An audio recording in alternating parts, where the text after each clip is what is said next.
इसी तरह आपने हर जगह पाकिस्तान को बदनाम करने में कोई कसर नहीं छोड़ी।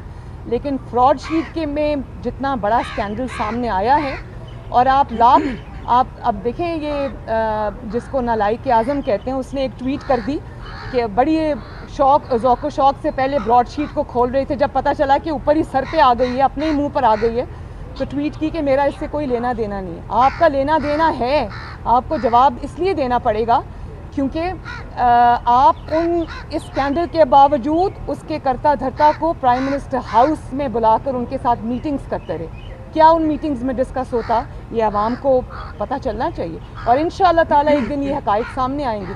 जस्टिस अज़मत सईद साहब की जहाँ तक आपने बात की, वो शौकत खानम के बोर्ड के मेंबर्स में से हैं, तो ऑब्वियसली जिन्होंने नवाज शरीफ के ख़िलाफ़ जो भी इस साजिश में शामिल रहा है, उसको वाजिद ज़िया साहब की तरह और बाकियों की तरह उसको रिवॉर्ड करना तो ज़रूरी है। तो ये अगर रिवॉर्ड करने के लिए किया है, तो जो साजिश का एक बहुत बड़ा एलिमेंट है, अगर आप उसी को वो क्या अपने ख़िलाफ़ तहकीकात करेगा, क्योंकि वो तो इसमें शामिल रहे। तो मेरा तो ख्याल है कि इज़्ज़त से जस्टिस अज़मत सईद साहब को इससे रिक्यूज़ करना चाहिए अपने आप को, और उनको ये कहना चाहिए कि मैं क्योंकि ख़ुद इसमें इन्वॉल्व हूँ, इसलिए आप मुझे स्पेयर करें, वरना पाकिस्तान की आवाम के सामने फिर कुछ और हक़ाइक़ जो कि उस वक्त शायद हम नहीं ला सके सामने, फिर वो हमें लाने पड़ेंगे। किस तरह जस्टिस अज़मत साहब ने पर्सनली उस वक्त की जो मुस्लिम लीग नून की हुकूमत थी, उसके ऑफिसर्स को किस तरह से पर्सनली इन्होंने बुला के डरा के धमकाने की कोशिश की, और क्या क्या मैसेजेस दिए, फिर वो तो कौम के सामने चीज़ लानी पड़ेगी। तो बेहतर है अपने आप को रिक्यूज़ करना। मैडम ये बता दीजिएगा कि बिलावल ने एक प्रेस कॉन्फ्रेंस की, उन्होंने इन हाउस तब्दीली की बात की है, क्या नून लीग भी इन हाउस तब्दीली को सपोर्ट करती है? दूसरा ये बता दीजिएगा कि कराची में शादी है बख्तावर की, क्या आपको बुलाएगी और आप जाएंगी वहाँ पर? इन्विटेशन आया आपके पास? देखिए, जहाँ तक बिलावल साहब की तजवीज़ की बात है, जो इन हाउस उन्होंने चेंज की बात की है, मैंने भी वो टीवी पे सुनी है, और अब जब तक पीडीएम का इजलास नहीं होता, उन्होंने कहा कि मैं पीडीएम की क़यादत को मनाऊंगा, तो मैं तो उनको कहती हूँ उनके पास अगर नंबर्स हैं तो ज़रूर शो करें, लेकिन हमें इंतज़ार करना चाहिए पीडीएम के अगले सरबराही इजलास का, जिसमें बिलावल साहब ये अपनी तजवीज़ रखेंगे, जैसा कि उन्होंने कहा है कि वो रखेंगे। तो जब वो ये तजवीज़ पीडीएम के सामने रखेंगे, तो ये डिस्कस भी होगी वहाँ पर जो पीडीएम की सारी जमातें डिसाइड करेंगी, वो आप सबके सामने आ जाएगा। और शादी का इन्विटेशन आया आपको? शादी, मेरी नेक ख्वाहिशात, मेरी दुआएं बख्तावर भुट्टो ज़रदारी के साथ हैं। अल्लाह ताला उनको इस नए सफ़र में खुशियाँ दे, उनको आबाद रखे, खुश रखे, मेरी उनके लिए नेक तमन्नाएं। मैडम आखिरी सवाल, ये 2021 जो है ये इलेक्शन ईयर है, और जो ब्यूरोक्रेसी इस वक्त नून लीग को इंतकाम का निशाना बना रही है, क्या आप चाहेंगे कि उनके खिलाफ एक कमीशन बने कि ये जो लोग सरकारी अफसरान यूज़ हो रहे हैं आप लोगों के कैंडिडेट्स के खिलाफ कार्रवाई हो? देखें, जहाँ तक ब्यूरोक्रेसी का ताल्लुक है, या पुलिस ऑफिसर्स का ताल्लुक है, या इंतज़ामिया का ताल्लुक है, वो जितने वो तंग आए हुए हैं इस नालायक और नाअहल हुकूमत से, वो शायद हमें उसका अंदाज़ा नहीं है। उसकी वजह ये है कि ये जो तारीख़ी नाअहली और नालायकी है, उसका निशाना, उसका जो ब्रंट है, वो उनको बेयर करना पड़ता है, और जो पसंद नापसंद की बुनियाद पर यहाँ पर आजकल शहबाज शरीफ साहब जब हुआ करते थे तो मेरिट हुआ करता था, पुलिस ऑफिसर्स की, इंतज़ामिया की जो अपॉइंटमेंट्स हैं वो मेरिट पे हुआ करती थी।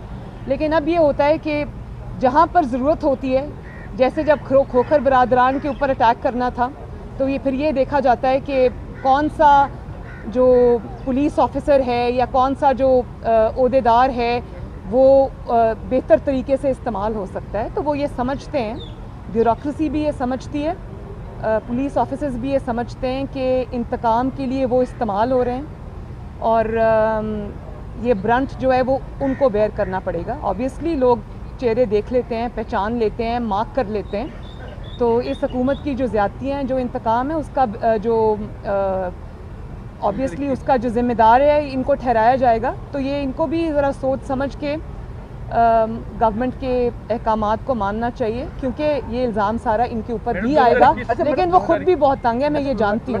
भाई का प्लॉट, जो बहनोई का प्लॉट हो, कुछ हो, कहीं पर जलसा हो, कहीं पर बाई इलेक्शन हो, पूरी इंतज़ामिया वहाँ की तब्दील हो जाती है।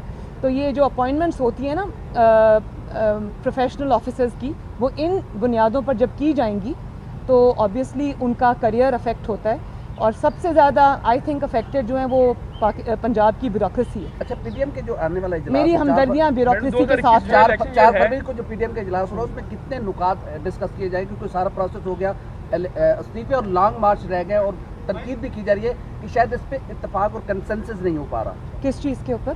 इस्तीफों पे और लॉन्ग मार्च पे, इस पे क्या? लॉन्ग मार्च पे तो कंसेंसस है, इस्तीफ़ों के ऊपर की टाइमिंग के ऊपर, और ऑब्वियसली अब पीपल्स पार्टी ने एक बात की है, इन हाउस जो चेंज है उसकी उन्होंने एक बात की है, तो पहले उसको डिस्कस करेंगे। ऑब्वियसली लॉन्ग मार्च भी डिस्कस होगा, इस्तीफ़े भी डिस्कस होंगे, उसका टाइमिंग भी डिस्कस होगा, और साथ बिलावल भुट्टो जरदारी साहब की तजवीज़ भी डिस्कस होगी। मैडम आखिरी बस ये सवाल कि आप हुकूमत को 5 साल पूरे करने देंगे या ये 2021 जो है ये इलेक्शन ईयर है? हम अगर हुकूमत को 5 साल पूरे करने दें भी तो ये हुकूमत अपनी हरकतों से 5 साल पूरे नहीं कर सकती। मैडम ये जो रोज़ आप महंगाई का तूफ़ान देख रहे हैं, जिस तरह से लोग क्रिपल होके रह गए हैं, जिस तरह से रोज़ पेट्रोल, डीज़ल, गैस महंगी हो रही है और उसकी शॉर्टेज हो रही है, और जिस तरह से रोज़मर्रा के इस्तेमाल करने की जो चीज़ें हैं उन आवाम की क़ुव्वत ख़रीद ख़त्म होकर रह गई है, और जिस तरह से गवर्नेंस का हाल है, जिस तरह से पाकिस्तान की पूरी दुनिया में रुसवाई हो रही है इस नालायकी और नाअहली से, तो ये हुकूमत खुद ही अपने ख़ात्मे के लिए काफ़ी है। अगर हम इसको 5 साल देना भी चाहें तो ये अपने आप को 5 साल देने को तैयार नहीं है। मैडम पंजाब में तब्दीली के हवाले से आपके पास काफ़ी नंबर ऑफ गेम्स हैं पंजाब असम्बली के अंदर, तो उसमें कोशिश अगर चौधरी बरादरान आपको अप्रोच करें तो इन हाउस तब्दीली के लिए कोशिश की जा सकती है नून लीग की जानिब से? और एक चीज़ और, वो कह रहे हैं चौधरी साहब का भी केस हाई कोर्ट ने टेकअप कर लिया, पता नहीं वो आ रहे हैं कॉन्सेंट से, मतलब कल की जो बातें हैं। नून लीग पंजाब में कोशिश क्यों नहीं करती इन हाउस तब्दीली के हवाले से? नून लीग ये समझती है कि जो इन्होंने अपनी नाकामी और नाअहली से हाल कर दिया है हर चीज़ का, तो इतनी आसानी से नून लीग इनको जाने नहीं देगी। ये अपनी ज़िम्मेदारी से, अपनी नालायकी नाअहली की ज़िम्मेदारी और इसका बोझ इनको खुद उठाना पड़ेगा। नून लीग इनको बिल्कुल राह फरार नहीं देगी, शहीद बनने का मौका नहीं देगी, ताकि कल को ये बाहर आके ये ना कह सकें कि हमने तो बड़ा काम करना था जी पंजाब में, तो अचानक हमारी हुकूमत गिरा दी गई और हमारे ख़िलाफ़ साजिश हो गई और हम ये कर नहीं सके। इनको इनका जो स्याह कारकर्दगी उसका बोझ भी इन्हीं को उठा के अवाम में जाना पड़ेगा। नून लीग इनको राह फरार इख्तियार नहीं करने मैडम, ये तो नया बयानिया आ गया जो पीडीएम का बयानिया था, जो लॉन्ग मार्च इस्तीफे, आप कह रहे हैं नहीं, मैं इन हाउस चेंज की बात करूँ, मैं इन हाउस चेंज की बात करी पंजाब में जब इन्होंने बात की। अब इसके ऊपर शरारत ना करना। F9 पार्क गिरवी रखवाने का मामला सामने आया, तो कल वफाकी काबीना के इजलास में तजवीज़ दी गई कि वज़ीर-ए-आज़म हाउस को या जो ऐवान सदर है उसको गिरवी रखवा दिया जाता। तो क्या नहीं, वज़ीर-ए-आज़म हाउस या ऐवान सदर तो कौम की अमानतें हैं ना, कौम की वो मलकियत है, उसको क्यों रखें गिरवी? अगर गिरवी रखना है तो बन्नी गाला को गिरवी रख लें। इनकी ज़ाती रिहाइश गाहों को, जिनको इन्होंने जालसाजी से रेगुलराइज कराया है और जिसका सबूत ये आज तक नहीं दे सके कि वो किस पैसे से ख़रीदी हैं, तो उनको गिरवी रख लें। कौम की अमानत को गिरवी क्यों रखना? Thank you. मैं अब चलूँ जी? थैंक यू जी। Thank you ma'am, thank you ma'am.